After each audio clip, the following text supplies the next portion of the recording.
Hey folks, more details have come out about the raid against Nicolas Maduro by United States Special Forces at the beginning of this year. And one thing that I think people need to key in on, there's an interview with one of Maduro's security guards who survived the attack. And what he said should make everyone understand just where their $1 trillion defense budget money is going. According to him, the U.S. Special Forces appeared basically the entirety of the power grid went down in Caracas. This was through a combination of cyber warfare and also jamming by assets such as the EA-18B Growler and also the F-35, which carries a full electronic warfare countermeasure suite. Think about it this way.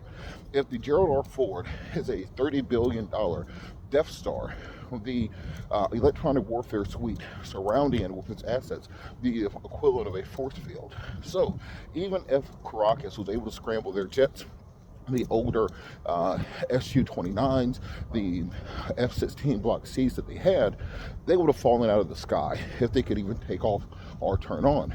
Secondarily, according to the security guard, when the Delta Force landed, they used sonic weapons. Now, the U.S. has been working on sonic weapons since the Cold War. If you remember, if you're of a certain age, you'll remember a show called Future Weapons, where they talked about the use of sonic weapons.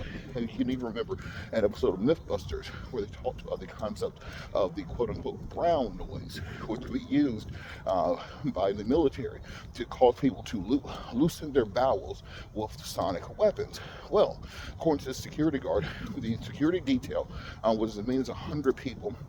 As few as 20 special forces dropped in, hundreds of drones appeared, and then they heard basically an audible sonic tone, very similar to what you saw them use in Stranger Things to disable Eleven and some of the others.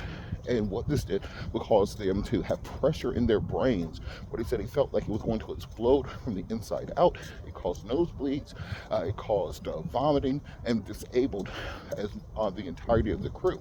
So this was not an extraction, this was not an operation, this was a demonstration of American warfighting prowess on the international stage.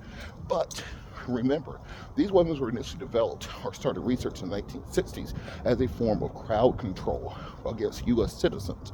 So if they can use this in Venezuela to non-lethally put down an uprising, they can do it right here in America. And given what we're seeing in Minnesota, in Portland, and Chicago, don't be surprised that these weapons are soon on the streets of the United States of America.